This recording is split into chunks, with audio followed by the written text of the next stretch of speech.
understand why the villagers want their river back. It's not their river. They got there before Hera did. Just kill me and get it over with. I think I'd rather find out why you're always in such a rotten mood. Hercules. The legendary journeys became a global phenomenon in the 1990s, reaching audiences in more than 170 countries. Ares is filling you with hate and lies. He'll have you kill me. Then he'll make you kill your friends, and who knows, he'll probably make you kill each other. What are you waiting for? Kill him! Yeah. Kill them all! You must be the leader. You fell right into my trap. But behind the monster battles and heroic adventures were health crises, casting struggles, creative clashes, and bitter rivalries. From Kevin Sorbo's secret battle with strokes to the unexpected rise of Xena, warrior princess, tensions behind the scenes changed everything. What began as a beloved fantasy adventure eventually became a story of resentment, harsh words, and fractured relationships that lasted long after the cameras stopped rolling. Casting the reluctant hero. Hercules. The legendary journeys almost had a very different face. Before Kevin Sorbo became the half-god in leather pants, the role was offered to Dolph Lundgren, a towering and muscular action star fresh off Rocky IV. Lundgren fit the traditional Hercules mold perfectly, muscle-bound and imposing, but he surprisingly turned down the offer. The producers then asked Robert Chapin, known for action films, but he also rejected the script, calling it atrocious. These early setbacks forced the creators to rethink everything about the character. At that time, Hercules was typically a muscle-heavy hero who solved problems by brute strength. Steve Reeves in the 1958 Italian Knockout, Lou Ferrigno in the early 1980s, these all reinforced the muscle-bound image. But Rob Tappert and Sam Raimi, the show's creators known for their work on the Evil Dead films, wanted to take a different approach. As Raimi explained in interviews, they decided to make Hercules more of an American guy, relatable and regular, less Hulk and more Joe Montana. This was a daring reinvention of a classic hero. During the extensive casting process, one actor began to stand out: Kevin Sorbo. At 34 years old, Sorbo was relatively unknown, though he had years of experience doing commercials and guest roles on television. He had been a finalist for roles like Superman in Lois and Clark and Fox Mulder in The X-Files, but the parts slipped through his fingers. This role wasn't just another chance, it was transformative. He fit the role perfectly as the kind of guy you could imagine having a beer with, blending strength with approachability. Along with Sorbo, the show locked in strong supporting cast members. The role of Hercules' father, Zeus, was first offered to Charlton Heston, legendary for epic films like Ben-Hur, but he declined. Instead, Anthony Quinn took the part, bringing gravitas to the mighty god. The loyal and witty sidekick Iolaus went to Michael Hirst, a respected Shakespearean actor from New Zealand, who juggled classical theater with his burgeoning TV career. These casting choices created a dynamic cast that balanced strength, humor, and heart. The first Hercules movie, Hercules and the Amazon Women, premiered in 1994 to solid ratings, followed by 4 more TV movies that year. Their success was unexpected. At a time when sword and sandal fantasy was deemed too risky for weekly TV, these movies carved out a loyal audience. The producers realized there was something special here, something that could sustain a full series. This early success laid the foundation for a show that would soon explode in popularity worldwide. Behind the casting success, however, was a calculated risk. Choosing a relatively unknown actor over muscle-bound icons and reshaping a mythic character into something more everyday was bold for the mid-1990s.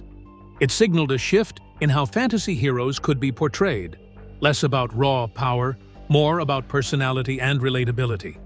Sorbo's effortless charm helped redefine the archetype, blending action with a comedic, down-to-earth flavor. This fresh Hercules connected with audiences worldwide, not just those craving sword fights and monsters, but viewers drawn to a hero who could laugh, stumble, and be genuinely likable. The creators found a sweet spot that blended mythical adventure with modern sensibilities. It was a gamble that paid off, but the real story was far more complex than the initial success suggested. Just as the cast gelled and the pilot movies found their footing, Changes and challenges loomed just beyond the horizon. The success of the show would soon invite new stars and rivalries, beginning a saga of cooperation and conflict that would outlast the show itself. The journey from hesitant casting choices to global stardom was only the beginning of a story filled with twists that few imagined at the start. From TV movies to syndication giant, the move from made-for-TV movies to a full weekly series felt kinda odd around the mid-1990s. Universal Television's syndicated block, the Action Pack, had been running rotating 2-hour TV movies. You know, things like Vanishing Sun and Tech War. Then, in 1994, when the Hercules movies started airing, they turned into this almost surprising backbone of the whole lineup, showing that sword and sandal fantasy could actually land with a ready audience. That early push basically nudged Universal to greenlight a weekly series, which was a pretty daring step considering the real risks and the cost headaches that come with the genre. Back then, fantasy adventure programs were often treated like a niche thing and, yes, expensive too. They were frequently having trouble pulling steady numbers. Sword and sandal stories in particular were viewed as relics of a past age, sort of too costly for weekly television production. So leaning hard into a realm loaded with monsters, fancy outfits, and those complicated stunts was definitely a gamble. Still, the Hercules movies mixed action, wit, and myth into one particular flavor, and somehow that weird blend caught attention and also left people coming back for more. Hercules, The Legendary Journeys premiered on January 16, 1995, and it sort of climbed the charts real fast. By July, only 6 months later, it managed to overtake Baywatch in some markets, becoming the #1 syndicated series. Baywatch had basically owned syndication for years, so Hercules' quick surge felt like a surprise hit by just about any measure. At its height, more than 100 million people worldwide tuned in weekly to see Sorbo go up against fantastical creatures, all in those signature leather pants, costumes that were so beat up they needed constant repair or full replacement every few days. Critics, though, weren't really buying it. Entertainment Weekly described it as self-aware junk television, but audiences didn't care much. The show tapped into something pretty universal, like the pull of a hero who's both mighty and playful, handling mythic problems with a wink and a grin. That connection helped keep Hercules parked at the top of syndication ratings, turning it into this cultural juggernaut, even while real critical praise kinda slipped away. And as the series rolled through its 2nd, 3rd, and 4th seasons, the whole world of Hercules just kept widening. New figures arrived, including villains you still remember and familiar faces that kept coming back. Kevin Smith, not the comedian, but the actor, played Ares, the god of war.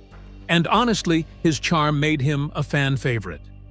Bruce Campbell, known from the Evil Dead series, showed up as Autolycus, the rogue king of thieves, and he also directed several episodes.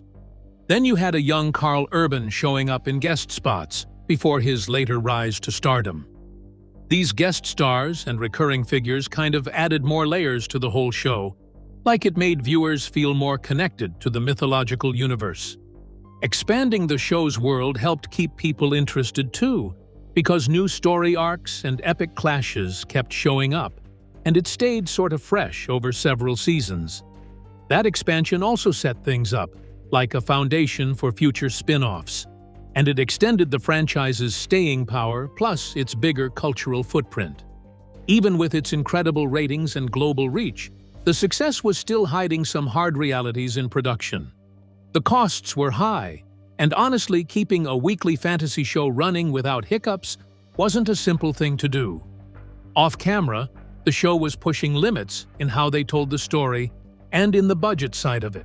So there was this constant balancing act that producers and crew had to manage, carefully. Still, the series kept getting popular, so the whole machine didn't stall, and it powered a television empire rooted in myth and adventure. The jump from TV movies to a syndication phenomenon wasn't only a win for Hercules. It kind of opened fresh routes for fantasy television in general. The series showed that audiences were craving escapism, but with humor plus heart tucked in, and it ended up influencing a lot of later shows that followed the same vibe, more or less. Yet the seeds of future drama were also planted during this period as the rapid success attracted attention, new ambitions, and shifting dynamics among cast and crew that would later spark rivalries tied to the show's surprising spin-off. Building a new fantasy empire in New Zealand. One of the most remarkable aspects of Hercules' success was its production base in New Zealand, a decision that changed the television industry's landscape forever. At a time when most American television was shot in studios across the US, Hercules was filmed thousands of miles away in rugged New Zealand landscapes. This choice offered stunning natural backdrops, but more importantly, it created a production pipeline that was cheaper, faster, and more flexible than Hollywood could compete with. Universal and Renaissance Pictures capitalized on New Zealand's untapped potential. The country's growing pool of technical crews, stunt performers, and craftsmen quickly adapted to the demands of fantasy adventure television. Local talent learned on the job, mastering the practical effects, monster costumes, and early CGI that the series required.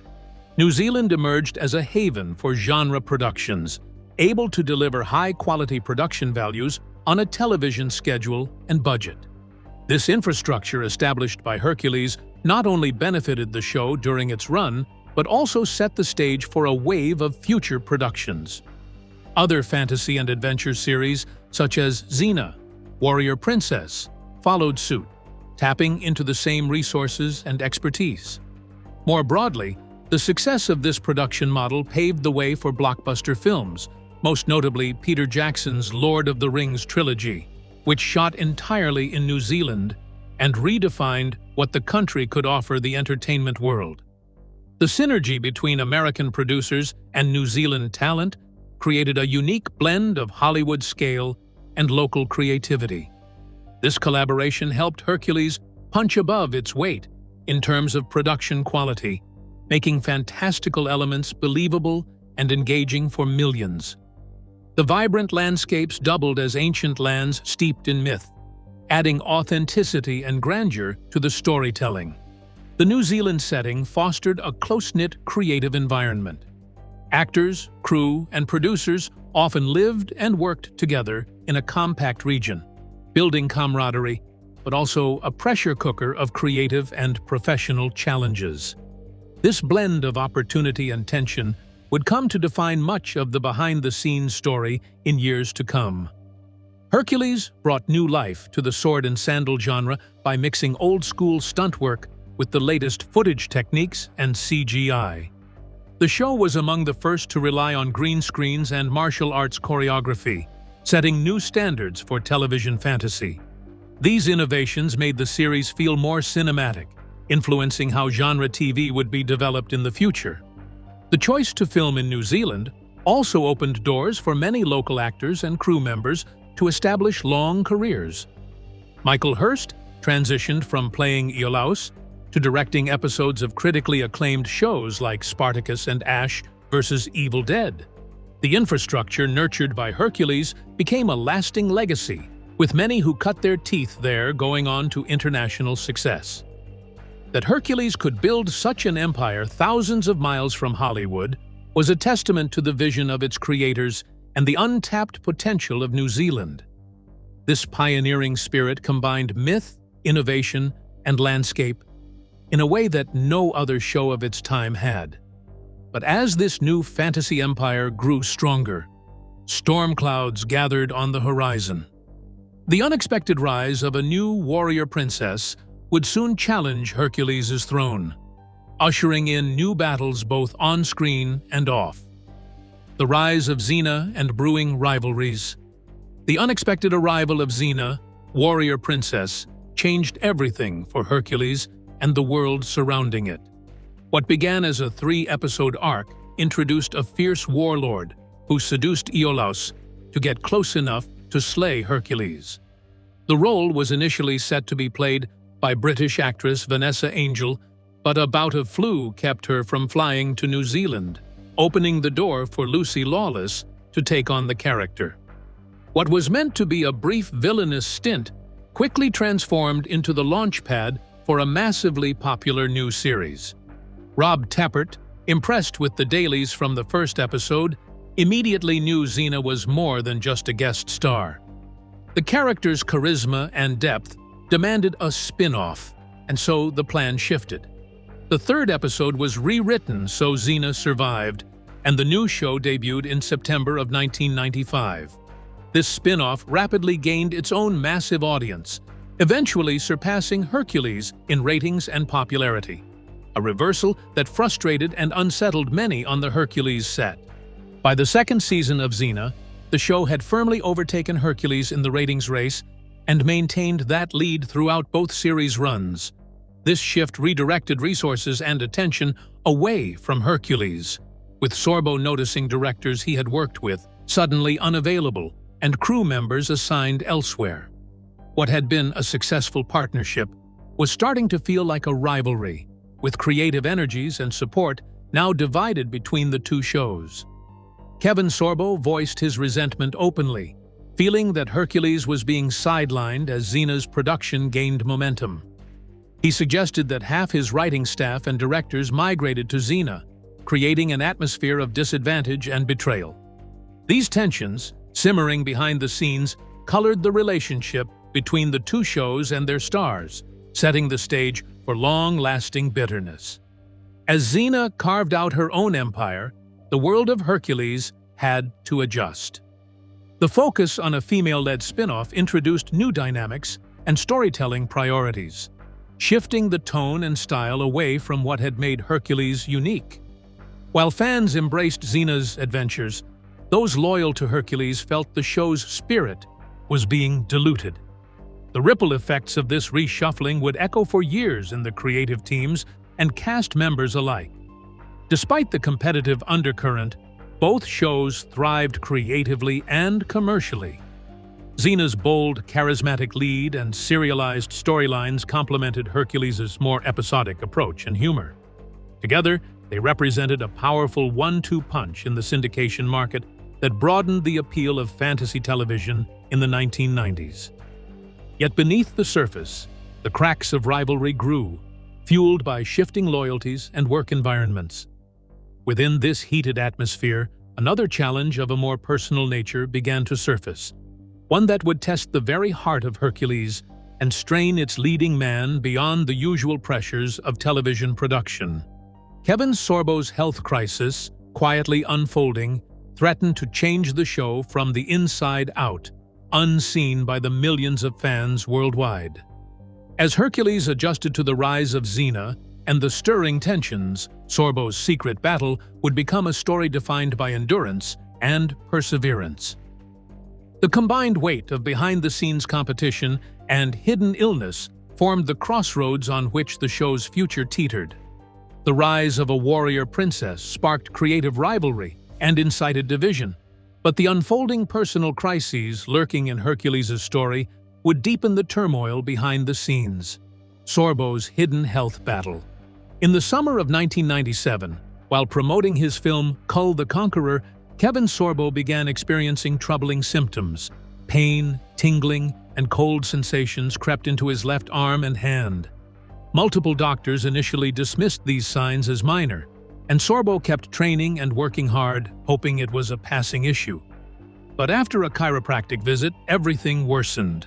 He drove home dizzy and blurry-eyed. The following morning, his speech slurred and walking became nearly impossible, forcing an emergency hospital visit. Doctors diagnosed Sorbo with an aneurysm near his shoulder, producing dangerous blood clots that had caused him to suffer 3 separate strokes. The news shocked everyone, but was kept tightly under wraps. Sorbo spent weeks in the hospital, followed by months of rehab, describing it as taking 2 full years before feeling like himself again. Yet, throughout this ordeal, the public and even many within the production remained unaware of the severity of his condition. To keep the show running, scripts were rewritten around Sorbo's physical limits. On set, stunt doubles handled most action scenes, and Sorbo often worked as little as a couple of hours a day, conserving his strength. The irony was stark. the world's strongest hero, could barely lift 10 pounds. The crew brought in guest stars to fill gaps, ensuring the series maintained its pace despite the star's reduced presence. The show's writers sometimes tackled the situation with dark humor. 2 episodes stand out. Yes, Virginia, There Is a Hercules features a fictional writer's room panicking when Sorbo disappears, and Hercules sees Hercules magically transformed into a pig. Both storylines cleverly mask the real reason Sorbo was absent. His health crisis kept him off the screen. This subtle self-awareness provided a rare glimpse into the struggle masked behind the fantasy. Sorbo later explained why he hid his illness. In his 2011 autobiography, he revealed it was driven by ego and fear. Admitting vulnerability risked damage to his career and public image. By keeping silent, he tried to protect his role as the indestructible hero, even as his body betrayed him. It was a heavy burden for a man whose on-screen strength was legendary. Despite his health challenges, the show remained popular, but faced another significant hurdle: contract complexity. Because the first season had only 13 episodes instead of the traditional 22, Sorbo's contract fell out of sync with the series' progression. By the 6th season, he technically had only 8 episodes left under his deal, even though he was willing to continue. Universal and Renaissance Pictures offered him an extension, but Sorbo declined. Having committed to the lead in Gene Roddenberry's Andromeda and worn down by 6 years of work, including 2 years of battling his stroke aftermath, Sorbo was simply ready to move on. However, producers did not take him up on the offer to do a full 6th season. New shows like Cleopatra, 25/25, and Jack of All Trades were lined up to replace Hercules, signaling the end of an era. On November 22, 1999, Hercules, The Legendary Journeys, aired its final episode. Sorbo's health crisis, while hidden, had a profound impact on the show's final chapters. It strained production, changed storytelling, and tested the resilience of the cast and crew. His quiet battle added an unexpected layer of drama beneath the series' mythic surface, reminding viewers that even heroes face human limits. As Hercules bowed out after an adventurous and tumultuous run, the stage was set for the fallout that would consume relationships, careers, and legacies in the years to come. Contract conflicts and career choices. As Hercules entered its later seasons, contract issues began to complicate Kevin Sorbo's relationship with the show. Because the first season had only 13 episodes, instead of the usual 22, Sorbo's contract was out of sync with the production schedule. By the time Season 6 rolled around, he had only 8 episodes left on his deal, even though both he and the producers were initially open to continuing. Universal and Renaissance Pictures offered Sorbo a 3-year extension to keep him on, but he declined the offer, ready to move on with his career. Sorbo had already committed to starring in Gene Roddenberry's sci-fi series Andromeda, signaling his desire to explore roles beyond Hercules. After 6 years on Hercules, 2 of which were spent secretly battling his stroke, he sought a fresh start and new creative challenges. This reaching point was as much about personal growth as professional evolution. Though willing to do a full 6th season, Sorbo found that the producers chose not to continue with him beyond the remaining contract episodes. Behind the scenes, the decision to end Hercules wasn't simply about Sorbo stepping away. The producers had 2 new shows, Cleopatra, 25/25, and Jack of All Trades, ready to fill the Hercules time slot. The network saw more potential in new projects and didn't feel the need to fight to keep Sorbo or extend the show. The momentum that once propelled Hercules was fading, and the business side dictated the series' conclusion. On November 22, 1999, Hercules, The Legendary Journeys aired its final episode. Its 6-year run marked one of the most successful syndicated series of the 1990s, but the end was abrupt for many fans and cast members alike. The finale left unanswered threads, especially as Xena continued for another year and a half. topping Hercules' episode count with 134 shows. The franchise's split gave each show a distinct legacy, but also planted seeds of lingering tension. Sorbo's departure was particularly charged because of the years of hardship he endured, most notably his health crises, which he had hidden from the public and much of the crew. His willingness to stay contrasted with the producer's decision to move forward without him. This clash underscored the wider challenges facing long-running series as cast members evolve in their careers and production priorities shift. For Sorbo, the end of Hercules was not just a professional close, but the start of a personal reckoning. The battles he faced both on set and health-wise left scars that fueled his later public statements. His frustration over how the show concluded and how resources shifted to Xena would soon find a voice in interviews and public criticisms. The unresolved feelings would ripple into the next decade. The business-driven ending of Hercules served as a reminder that even iconic roles and successful series are vulnerable to the changing tides of creative ambition and network strategy.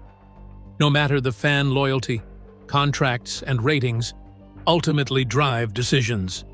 The star who gave life to a legendary hero was ready to turn the page, but not without lingering bitterness. As Hercules faded from television schedules, the off-screen drama began spilling into public arenas, particularly involving its most outspoken star. The quiet battles of previous years gave way to sharply worded interviews and sustained conflict. The ending of a golden era for Hercules set in motion a feud that would define much of its legacy outside the screen. Public feuds and lingering bitterness. 2 years after Hercules ended, Kevin Sorbo used an interview with SFX magazine to voice his frustration and resentment, focusing squarely on the success of Xena, Warrior Princess. He accused the show of stealing not just his audience, but also key creative personnel. Sorbo claimed that Xena had taken away half his directing team, half his writing staff, and even half the crew, portraying himself as the betrayed victim of a behind-the-scenes power shift. His words painted a picture of feeling stabbed in the back by the very people who once worked alongside him. Sorbo's grievances extended beyond logistics into personal critiques of the Xena show's values and practices. He criticized its perceived lack of family values, implying that the spin-off diverged sharply from the tone and spirit that fans loved in Hercules. These remarks marked the beginning of a public feud that would grow increasingly bitter over time, fueled by media interviews and social media exchanges. In 2007, Sorbo escalated his criticisms during an interview with Film Stew, directly targeting Lucy Lawless, Xena's star. He suggested that her influence in Hollywood was more about personal connections than talent, implying nepotism played a role in her small part in Sam Raimi's Spider-Man. These accusations deepened the personal nature of their conflict and added tension to an already fragile rivalry. The bitterness only grew in 2010 when Sorbo, in a Black Book magazine interview, dropped more incendiary comments about Lawless. He hinted at rumors regarding her personal life, suggesting she might be a closeted lesbian, and insinuated she landed the Xena role by seducing producer Rob Tappert. These kinds of remarks went beyond professional criticism into deeply personal attacks, crossing lines that made reconciliation difficult. Lucy Lawless, for her part, mostly refrained from responding publicly to Sorbo's barbs. She focused on her career, starring in Broadway shows and prominent television series like Battlestar Galactica, Spartacus, and Ash vs. Evil Dead, building a reputation as one of the most beloved figures to emerge from the Hercules Xena universe. Her professional success stood in sharp contrast to the ongoing public tension. However, the illusion of civility completely shattered in January 2021 when Sorbo tweeted his opinions about the events at the U.S. Capitol on January 6th. Lawless responded publicly, breaking years of silence and confirming that any pretense of cordiality between the two camps was gone. The feud had become an entrenched part of their legacies, with hostility playing out in the public eye. For two of television's most iconic characters, who created the ultimate one-two punch in syndicated adventure, this lasting bad blood complicates the nostalgia. What once was camaraderie during a shared success became decades of acrimony, primarily driven by Sorbo's side. This discord offers a stark reminder that professional relationships can fracture deeply under pressure and jealousy. The rancor between the stars only underscores the complex legacy of Hercules. Behind its campy charm and mythic tales lies a story of conflict, rivalry, and grudges as enduring as the legends it brought to life. Even after the cameras stopped rolling, the battles continued, coloring the way fans remember the era. As Hercules and Xena's stories faded from prime syndication, the echoes of this bitterness served as a lasting testament to the personal cost hidden behind the make-believe world of heroes and gods. Legacy beyond the screen. Hercules, the legendary journeys ended in 1999, but its influence on television and pop culture continues decades later. At a time when weekly fantasy was considered expensive and risky, Hercules proved the genre could become a worldwide success. Its combination of mythology, humor, and action helped inspire shows like The Adventures of Sinbad, Conan the Adventurer, and Beastmaster. The franchise also launched Young Hercules, starring a then-unknown Ryan Gosling, while giving numerous writers, directors, stunt performers, and technicians valuable experience in genre television. Lucy Lawless became an international star through Xena, Warrior Princess, while Michael Hurst later built a successful directing career. Perhaps one of Hercules' greatest contributions came from its production base in New Zealand. Producers Rob Tappert and Sam Raimi took advantage of the country's landscapes and growing film industry, helping develop production infrastructure and experienced crews. New Zealand later became home to major international productions, most famously Peter Jackson's Lord of the Rings trilogy. Thanks for joining this deep dive into Hercules, the legendary journeys. From its surprising rise to the tangled drama that followed, this show left a mark well beyond its mythic stories. If you enjoyed learning about the hidden battles behind the scenes and the lasting impact of this 90s hit, don't forget to like and subscribe for more retro TV explorations. See you next time.